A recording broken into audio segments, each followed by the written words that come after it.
Hi everybody. We're going to talk a little bit about improvising on a blues scale on an A blues, okay?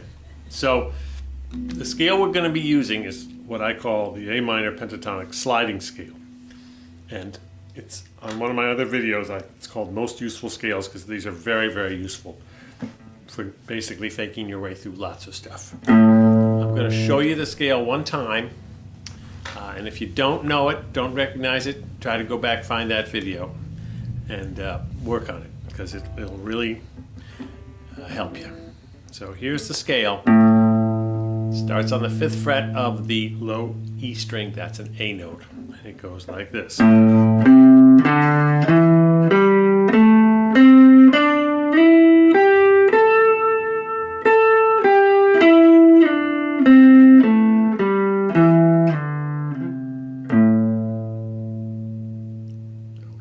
Make sure that when you practice scales, you practice them forwards and backwards, because you don't want your leads just to go low to high and not high to low. Okay, so we're going to start out playing through the progression. It's a simple blues progression, A and D and E. And again, if you're not familiar with a blues progression, you might want to go do some studying up on that too. But this is really just talking about how to start improvising. Instead of just copying licks that you hear, creating your own licks. We're going to start just using the roots for each chord. And the 3 roots we're using for A is the 7th fret on the D string. And for the D chord, we're going to use the 7th fret on the G string. For the E chord, we're going to use the 9th fret on the G string. So again, A is here, 7th on the D. D is 7th fret on the G. E is 9th fret on the G. So those are the roots of the 3 chords. And what we're going to do is we're just going to play a simple rhythm along with the chords just on the root. Why? Because I want you to hear the changes as they go by, and I want you to focus on that root. Rather than just noodling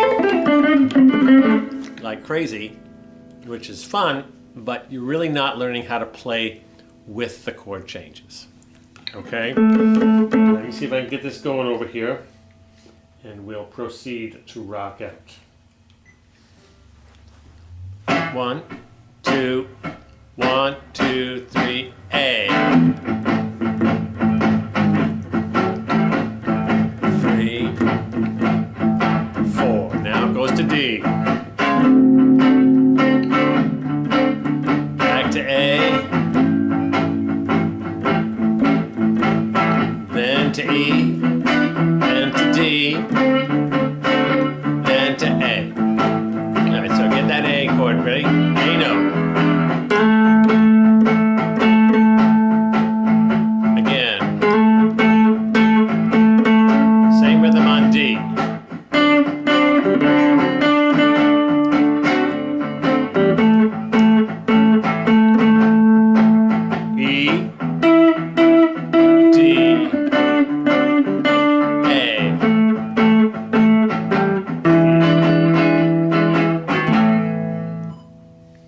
Okay? Pretty basic, yes, I know. But you want to keep doing that until you can follow through chord changes. If you don't hear them, you gotta listen up and hear when they're changing and get the root matched up. Now the second important ingredient is rhythm. And everything I do with you now, I'm going to be talking about phrases. We're not just going to go... For example, my first little rhythm was this. So that's a rhythmic motif or a rhythmic idea that I carry through. So now, what I'm going to do is do the same thing again, but I'm going to take that rhythm. Let me count you in. It's 1, 2, 3, 4. 1, 2, 3, 4, and a little tricky. Now on those quick, those eighth notes at the end, bop, bop, I'm going to add in another note. In this case, I'm going to the note below the root note. And then when I get to the D, and then the E. Now the E is going to be tough because we're going to only be there for one measure. So we'll go, and then D, and then, okay. So let me get this thing going here and see if we can rock out. 1, 2, 1, 2, 3, A.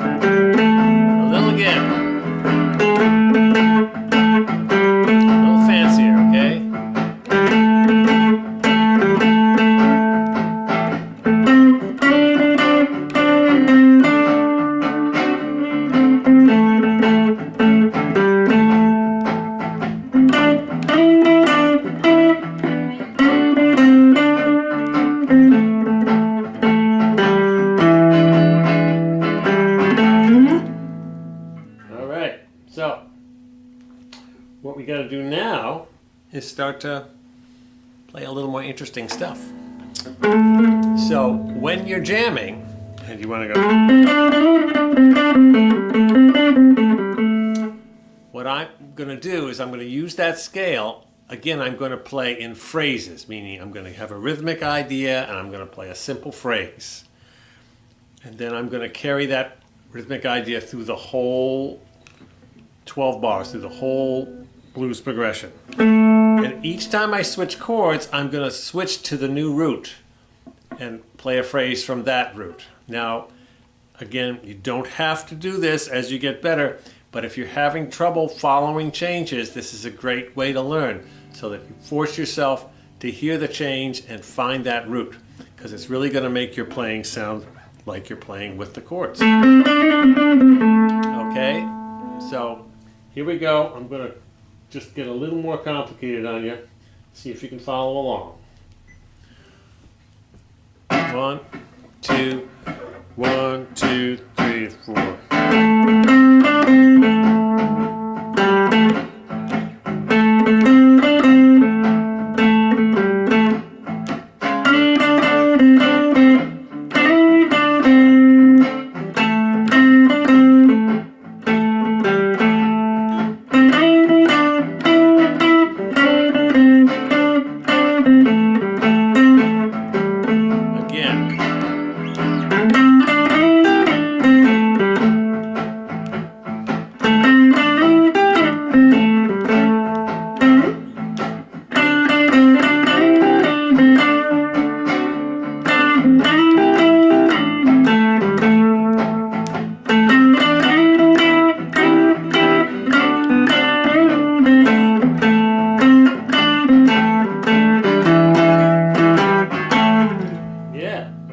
So there you go. All right. So I just took an idea, a rhythmic idea, and I tried to work with it. Yes, I changed it as I went along.